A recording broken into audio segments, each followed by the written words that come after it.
Welcome to the Bible in 1 Year with Melissa Sykes. Today is February 13th. Bezalel, a man from the tribe of Judah, oversees the construction of the ark for the most holy place, the innermost part of the tabernacle, all of the furnishings for the holy place, the larger inner section of the tent, and the altar and wash basin placed in the courtyard. Bezalel also designed the priest's clothing. Bezalel's construction lasts for centuries, and each piece would be replicated in the temple.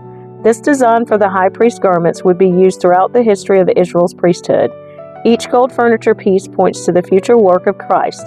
The altar points to the pouring out of his blood, the wash basin to his cleansing of believers, and the ark's cover to his atonement for sin. The lampstand, table of bread, and incense altar preview Christ's identification as the light, bread, and fragrance of life. Finally, Christ himself is the high priest who lives forever and intercedes for his people. Building the Ark, Exodus chapter 37, verses 1 through 9, around 1446 or 1280 BC. Next, Bezalel made the Ark of acacia wood, a sacred chest, 45 inches long, 27 inches wide, and 27 inches high. He overlaid it inside and outside with pure gold, and he ran a molding of gold all around it. He cast 4 gold rings and attached them to its 4 feet, 2 rings on each side. Then he made poles from acacia wood and overlaid them with gold. He inserted the poles into the rings at the sides of the ark to carry it. Then he made the ark's cover, the place of atonement, from pure gold. It was 45 inches long and 27 inches wide. He made 2 cherubim from hammered gold and placed them on the 2 ends of the atonement cover. He molded the cherubim on each end of the atonement cover, making it all of one piece of gold. The cherubim faced each other and looked down on the atonement cover. With their wings spread above it, they protected it. Building the table, Exodus chapter 37, verses 10 through 16. Then Bezalel made the table of acacia wood 36 inches long, 18 inches wide, and 27 inches high. He overlaid it with pure gold and ran a gold molding around the edge. He decorated it with a 3-inch border all around, and he ran a gold molding along the border. Then he cast 4 gold rings for the table and attached them at the 4 corners next to the 4 legs. The rings were attached near the border to hold the poles that were used to carry the table. He made these poles from acacia wood and overlaid them with gold. Then he made special containers of pure gold for the table, bowls, ladles, jars, and pitchers, to be used in pouring out liquid offerings. Building the lampstand, Exodus chapter 37, verses 17 through 24. Then Bezalel made the lampstand of pure hammered gold. He made the entire lampstand and its decorations of one piece, the base, center stem, lamp cups, buds, and petals. The lampstand had 6 branches going out from the center stem, 3 on each side. Each of the 6 branches had 3 lamp cups shaped like almond blossoms, complete with buds and petals. The center stem of the lampstand was crafted with 4 lamp cups shaped like almond blossoms, complete with buds and petals. There was an almond bud beneath each pair of branches, with the 6 branches extended from the center stem, all made of one piece. The almond buds and branches were all of one piece with the center stem, and they were hammered from pure gold. He also made 7 lamps for the lampstand, lamp snuffers, and trays, all of pure gold. The entire lampstand, along with its accessories, was made from 75 pounds of pure gold. Building the incense altar, Exodus chapter 37, verses 25 through 29. Then Bezalel made the incense altar of acacia wood. It was 18 inches square and 36 inches high, with horns at the corners carved from the same piece of wood as the altar itself. He overlaid the top, sides, and horns of the altar with pure gold, and he ran a gold molding around the entire altar. He made 2 gold rings and attached them on opposite sides of the altar below the gold molding to hold the carrying poles. He made the poles of acacia wood and overlaid them with gold. Then he made the sacred anointing oil and the fragrant incense, using the techniques of a skilled incense maker.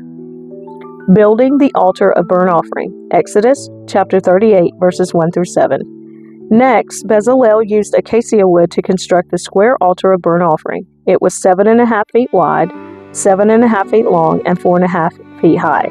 He made horns for each of its 4 corners, so that the horns and altar were all one piece.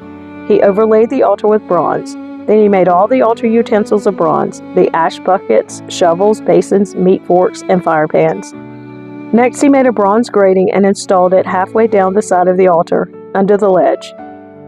He cast 4 rings and attached them to the corners of the bronze grating to hold the carrying poles. He made the poles from acacia wood and overlaid them with bronze.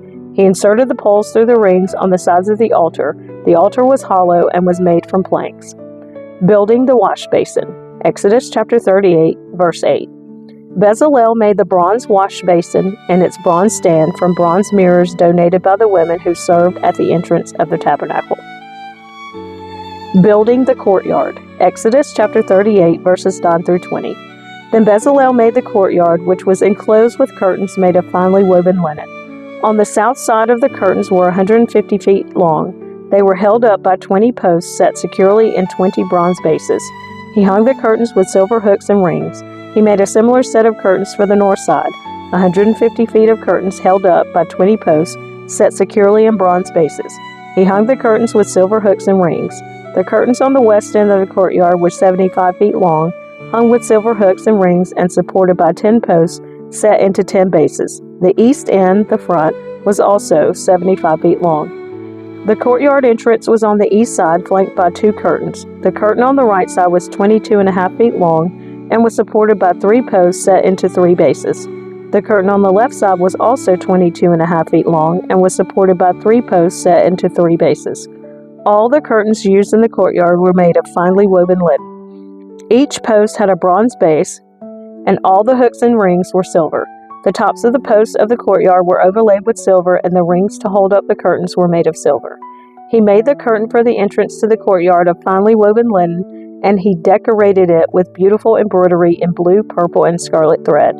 It was 30 feet long, and its height was 7.5 feet, just like the curtains of the courtyard walls. It was supported by 4 posts, each set securely in its own bronze base. The tops of the posts were overlaid with silver, and the hooks and rings were also made of silver. All the tent pegs used in the tabernacle and courtyard were made of bronze. Inventory of materials. Exodus chapter 38, verses 21 through 31. This is an inventory of the materials used in building the tabernacle of the covenant. The Levites compiled the figures, as Moses directed, and Ithamar, son of Aaron, the priest, served as recorder. Bezalel, son of Uri, grandson of Hur, of the tribe of Judah, made everything just as the Lord had commanded Moses. He was assisted by Aholiab, son of Ahisamach, of the tribe of Dan, a craftsman expert at engraving, designing, and embroidering with blue, purple, and scarlet thread on fine linen cloth. The people brought special offerings of gold totaling 2,193 pounds, as measured by the weight of the sanctuary shekel. This gold was used throughout the tabernacle. The whole community of Israel gave 7,545 pounds of silver, as measured by the weight of the sanctuary shekel. This silver came from the tax collected from each man registered in the census. The tax is 1 beka, which is half a shekel, based on the sanctuary shekel. The tax was collected from 603,550 men who had reached their 20th birthday. The 100 bases for the frames of the sanctuary walls and for the posts supporting the inner curtain required 7,500 pounds of silver, about 75 pounds for each base. The remaining 45 pounds of silver was used to make the hooks and rings and to overlay the tops of the posts.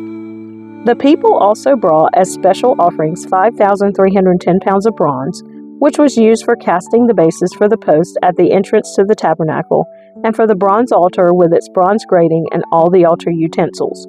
Bronze was also used to make the bases for the posts that supported the curtains around the courtyard, the bases for the curtain at the entrance of the courtyard, and all the tent pegs for the tabernacle and the courtyard. Clothing for the priest. Exodus chapter 39, verse 1. The craftsmen made beautiful sacred garments of blue, purple, and scarlet cloth, clothing for Aaron to wear while ministering in the holy place, just as the Lord had commanded Moses. Making the ephod. Exodus chapter 39, verses 2 through 7. Bezalel made the ephod of finely woven linen and embroidered it with gold and with blue, purple, and scarlet thread. He made gold thread by hammering out thin sheets of gold and cutting it into fine strands. With great skill and care, he worked it into the fine linen with the blue, purple, and scarlet thread. The ephod consisted of 2 pieces, front and back, joined at the shoulders with 2 shoulder pieces.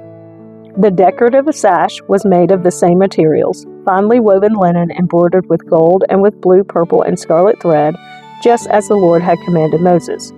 They mounted the 2 onyx stones in settings of gold filigree. The stones were engraved with the names of the tribes of Israel, just as a seal is engraved. He fastened these stones on the shoulder pieces of the ephod as a reminder that the priest represents the people of Israel. All this was done just as the Lord had commanded Moses.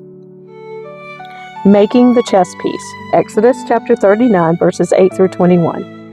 Bezalel made the chest piece with great skill and care. He made it to match the ephod using finely woven linen embroidered with gold and with blue, purple, and scarlet thread.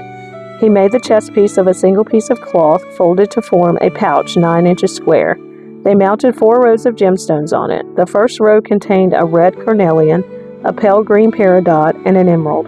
The second row contained a turquoise, a blue lapis lazuli, and a white moonstone. The third row contained an orange jacinth, an agate, and a purple amethyst. The fourth row contained a blue-green beryl, an onyx, and a green jasper. All these stones were set in gold filigree.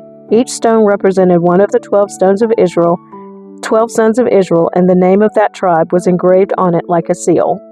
To attach the chest piece to the ephod, they made braided cords of pure gold thread. They also made 2 settings of gold filigree and 2 gold rings and attached them to the top corners of the chest piece.